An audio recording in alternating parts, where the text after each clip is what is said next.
छोटी गंगनवाई शिव गुरु लमहर बा परिवारवा अरे लमहर बा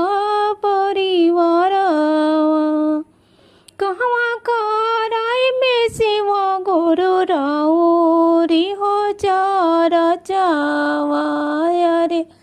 राउरी हो चार चावा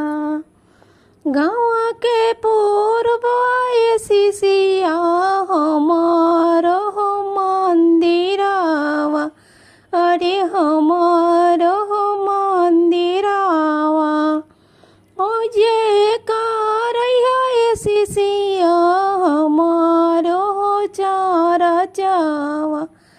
अरे हमार हो चार चावा छोटी गंगनवाई शिव गुरु लमहर बा परिवारवा अरे लमहर बा परिवारवा कहवा कराई शिव गुरु राउरी हो चार चावा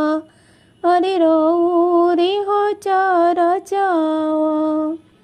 गाँव के पूर्व